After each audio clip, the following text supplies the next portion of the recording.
Listo. Buenas noches, un cordial saludo para todos ustedes.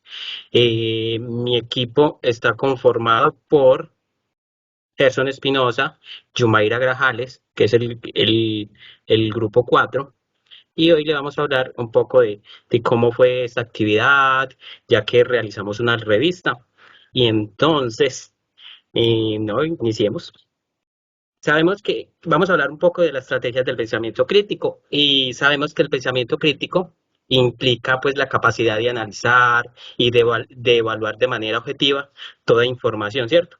Con argumentos, situaciones para formar opiniones y tomar decisiones relacionales.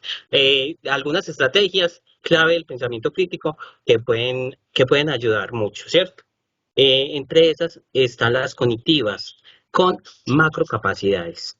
Y comparar y confrontar los ideales con la realidad es una de las estrategias. También reflexionar con precisión sobre el pensamiento, emplear un vocabulario adecuado, ¿cierto? Distinguir entre hechos pertinentes y los que no son.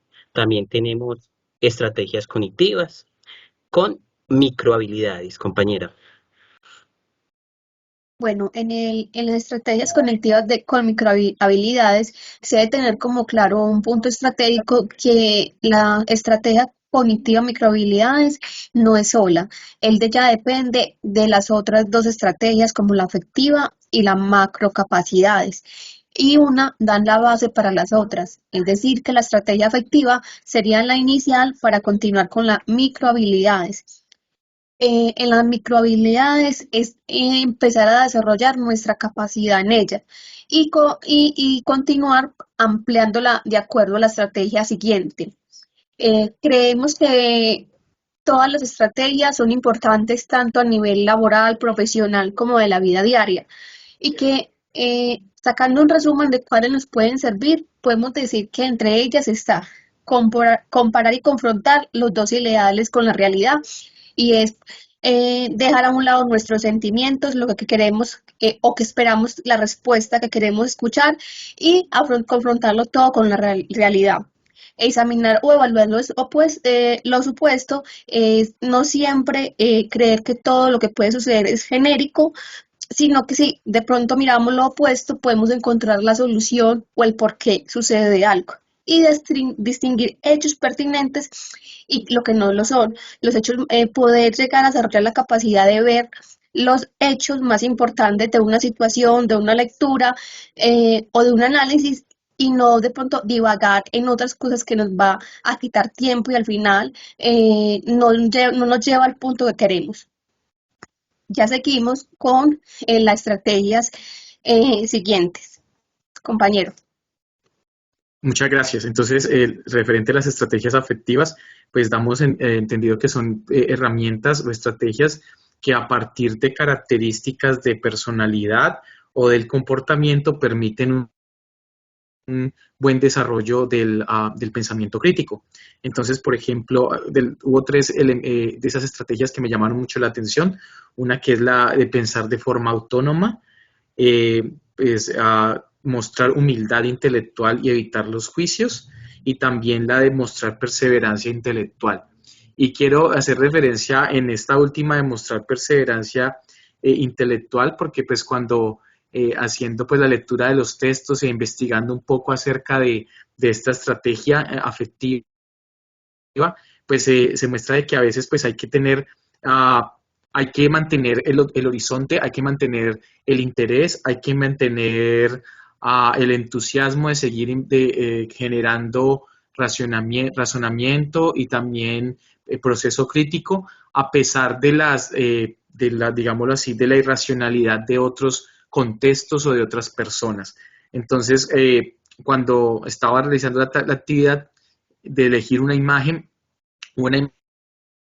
que me gustó mucho, que fue de una persona empresaria que intenta llegar como a la cima de un trofeo, pero en medio de ese recorrido que es ascendente, encuentra diferentes dificultades, ¿no? Hay fuego, parece hasta un tiburón y todo. Entonces, cuando vienen pues la revista van a tener la oportunidad de ver esa imagen, pero me gustó mucho porque es tratar de sobrepasar todos esos elementos que contaminan o que de alguna manera intervienen en el proceso crítico, prejuicios, comentarios, de pronto palabras o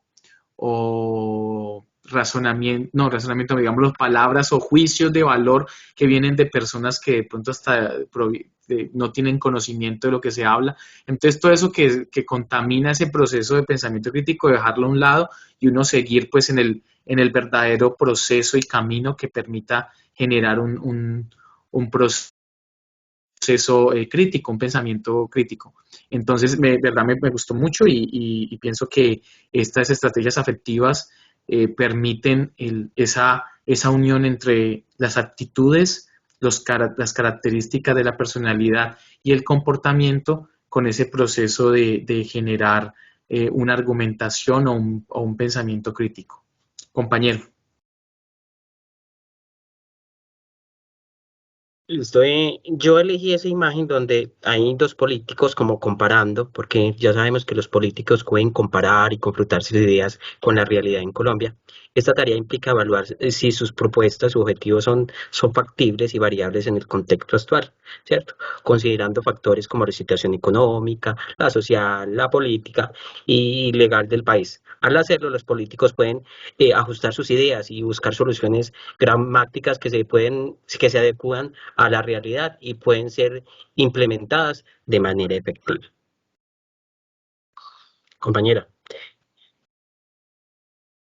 Listo, la imagen que yo escogí fue una imagen más de estadísticas, donde quisiera comparar la estadística real de hoy del país de Colombia en cuanto a la violencia contra las mujeres y lo que de pronto por desconocimiento, en fin, podemos indicar lo contrario, donde hacemos referencia a que en el país no se está ocurriendo tan masivamente la violencia de género y que las estadísticas son menores, mientras la realidad es todo lo contrario. Fue muy interesante el ejercicio de las capacidades porque también, y aptitudes, porque comparando las profesiones, pues pudimos ver de que había muchos elementos en común, pues de aquellos que de alguna manera estamos en una ciencia, estudiamos en la parte humanística y otros, como en el caso de uno de los compañeros que es ingeniero,